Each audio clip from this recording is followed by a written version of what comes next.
3 months in, you've been showing up, doing the work, staying consistent, and you've got nothing to show for it, so you quit. Here's what kills me. 2 months later, someone else posts the exact transformation you wanted. They say it took them 5 months total. You were 8 weeks away. This isn't a story. This is a pattern, and it's destroying more goals than lack of talent ever will. Most people don't fail because their plans sucked. They failed because they bailed right before the breakthrough. Today, we're dissecting exactly why your brain makes you quit early, and more importantly, how to override it. Running example, the gym. But this applies to everything. Day 1 at the gym hits different. Fresh gear, new playlist. That feeling like this time it's gonna stick. You can already see future you.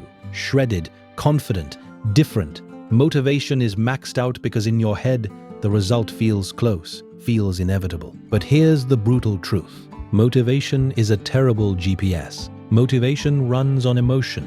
Progress runs on boring repetition. Emotion is a sugar rush. Repetition is protein and sleep.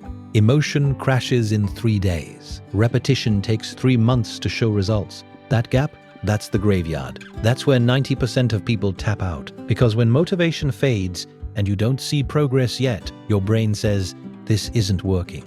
But it is working. You just can't see it yet. Let's talk about why your brain is actively working against your goals.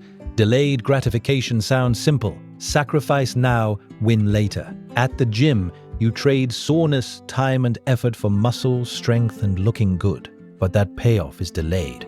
Weeks, months, sometimes longer. And your brain hates waiting. Here's what your brain loves: instant rewards. Scrolling TikTok, instant dopamine hit. Skipping the gym for Netflix, instant comfort. Eating junk instead of meal prep, instant pleasure. Future muscle, future success, future anything. It feels fake, abstract, not real. Psychologists call this present bias. Your brain discounts future rewards like a terrible investor. A guaranteed $100 tomorrow feels less valuable than $50 right now, even though that's objectively stupid. So you choose the couch, you choose the scroll, you choose comfort, and you promise yourself you'll start again Monday.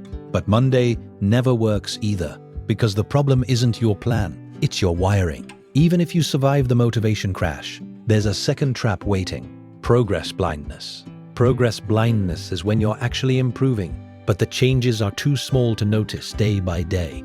You're at the gym 3 times a week. You're adding reps, adding weight. Your form is cleaner, but when you look in the mirror, nothing. So your brain concludes, I'm wasting my time. Wrong. You're not wasting time. You're in the accumulation phase. Think about planting a tree. You water it every day. Week 1, nothing. Week 2, still nothing. Week 3, dirt. If you judged progress by what you could see above ground, you'd assume the seed was dead. But underground, roots are exploding. The foundation is being built. The tree doesn't care that you can't see it yet. It's doing the work. Most people quit during the root phase. They never make it to the part where the tree breaks through. You're not failing. You're building infrastructure. But it's invisible, so it feels like nothing. Here's another trap that murders progress: the plateau illusion. Beginner gains are insane. You start lifting, and your strength skyrockets. You feel like a superhero. Then suddenly, it slows down.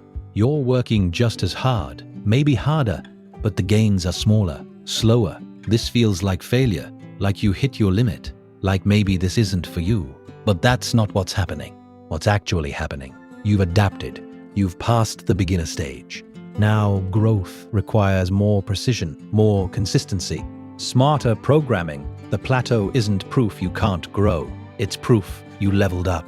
But most people don't know this, so they interpret slower progress as no progress, and they quit right when the real work begins. Here's the psychological kill shot. Effort feels immediate. Reward feels distant. You feel every rep, every early alarm, every meal you prep instead of ordering takeout. The cost is in your face, daily, unavoidable.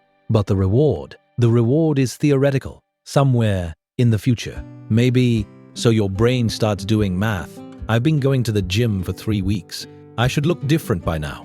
But biology doesn't run on your impatience. Real muscle takes months of consistent stimulus. Real skill takes thousands of reps. Real financial growth takes years of discipline.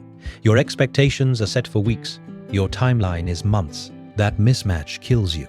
And here's the worst part.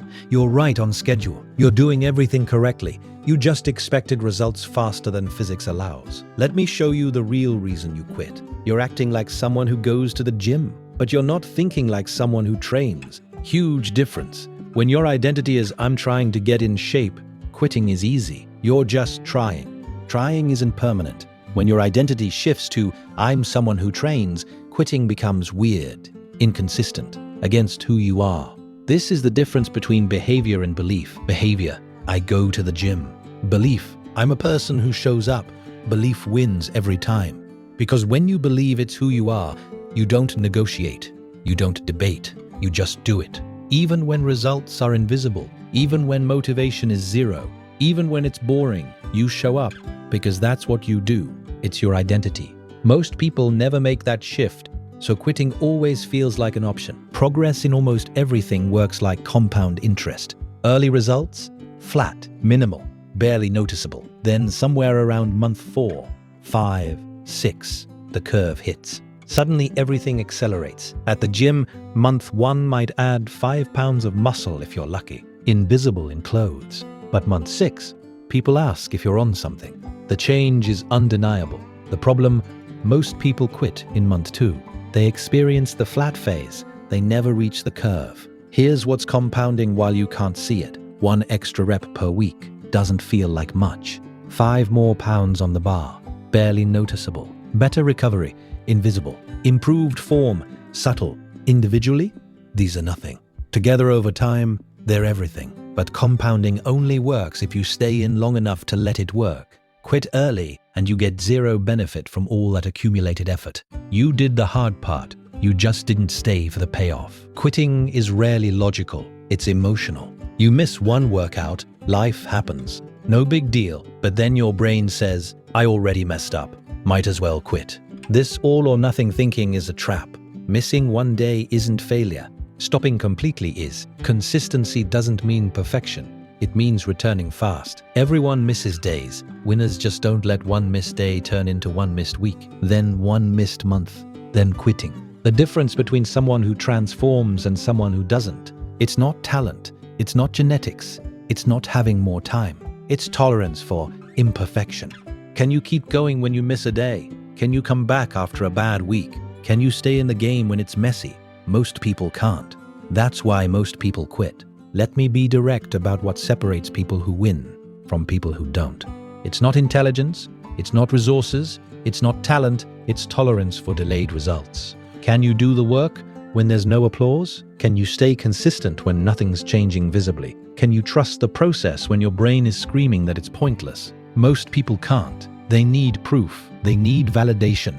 They need to see results to believe it's working. But that's backwards. You have to believe it's working before you see results, because results come last. Effort, consistency, time, then results. Most people bail somewhere between effort and time, right before results show up. So here's the only question that matters when you feel like quitting. Am I actually failing, or am I just early? Because those are two completely different things. Failing means the plan doesn't work. Early means the plan hasn't worked yet. Most of the time, you're just early. You're in the flat phase, the root phase, the boring phase, the phase where effort is high and visible progress is low. That phase is supposed to suck. It's not evidence you're failing. It's evidence you're on the right path. Every single person who's ever succeeded went through this exact phase. The difference?